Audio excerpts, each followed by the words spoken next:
It finally happened. Valkyrie just got one of her biggest reworks in a long time, and this update could put her back in the spotlight. If you've played Apex Legends lately, you probably saw Valk's pick rate drop a lot this year. She went from being one of the most exciting and mobile legends to almost being forgotten. With these new buffs, Respawn is reminding everyone why she's a fan favorite. Today, we'll break down what's changed, how it affects her gameplay, and if she's worth picking up again this season. Let's start with the Jetpack, Valkyrie's signature ability. It got a huge overhaul that changes how you move with her. Cooldowns are shorter across the board. The recharge delay dropped from 8 seconds to just 2.5, and the recharge time went from about 11 seconds to only 3. Now you can refuel and get back in the air much faster. But here's the catch. Your fuel doesn't start recharging until you actually touch the ground. So no more floating in the air waiting for it to refill. You've got to plan your landings a bit smarter now. On top of that, EMP effects will now drain your jetpack fuel, which adds an interesting counterplay when facing characters like Crypto. Now, the big win here is the speed rework. Valk's horizontal flight and strafe speed got a big boost, and even her vertical speed has been increased. She also gets extra lift when flying straight up. The only nerf is that her initial takeoff speed, the first half second, is slightly slower than before. That's fine because once you're up and moving, you're way faster overall.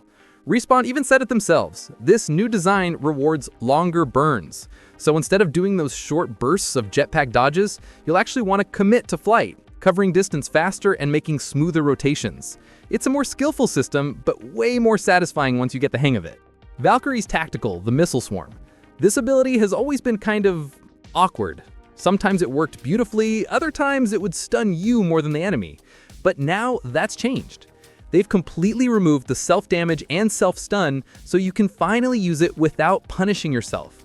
That alone is a massive win. But they also added something super interesting. Every time your missiles hit someone, they are now scanned for 1.5 seconds. That means you can instantly track them through cover or smoke right after impact, giving you a mini recon advantage similar to Bloodhound or Seer, but shorter and more tactical. The cooldown's been reduced from 30 seconds to 25, and they removed that annoying vertical firing restriction. You can fire in tighter spaces now, under bridges, indoors, basically anywhere. They even improved missile pathing so it's more consistent, and increased the max range from 100 meters to 125. Basically, Valk's tactical finally feels like an ability you want to use in fights, not something you forget about half the time. And now, the big one, Skyward Dive. Valk's ultimate has always been one of the best tools for repositioning, but over time it felt slower, clunkier, and riskier compared to other mobility tools. This update fixes that in a big way. Launch height got bumped by 15% and the cooldown's been cut down from 3 minutes to just 2.5. You also take off faster now. The delay before liftoff went from 2 seconds down to 1.5, and the time she spends slowly rising has been trimmed as well.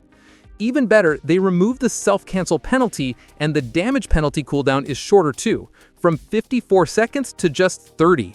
You can even fire your tactical mid-skydive now, which is a crazy good addition for scouting or pressuring enemies while repositioning. And the landing animation's faster too. You spend less time slow falling near the ground. Long story short, Skyward Dive actually feels fun again. You get up quicker, you go higher, and you're back in the fight sooner. This is the kind of mobility Valk players have been missing since her Season 9 debut. Now let's talk upgrades. Respawn made some big adjustments here too. At level 2, afterburners are now built in by default, so you get that boosted launch speed right away. They also moved Eyes in the Sky to level 2 and tweaked full coverage. Your missile swarm now fires in a 4x5 pattern instead of 3x5. Basically, it covers more area and is easier to hit with.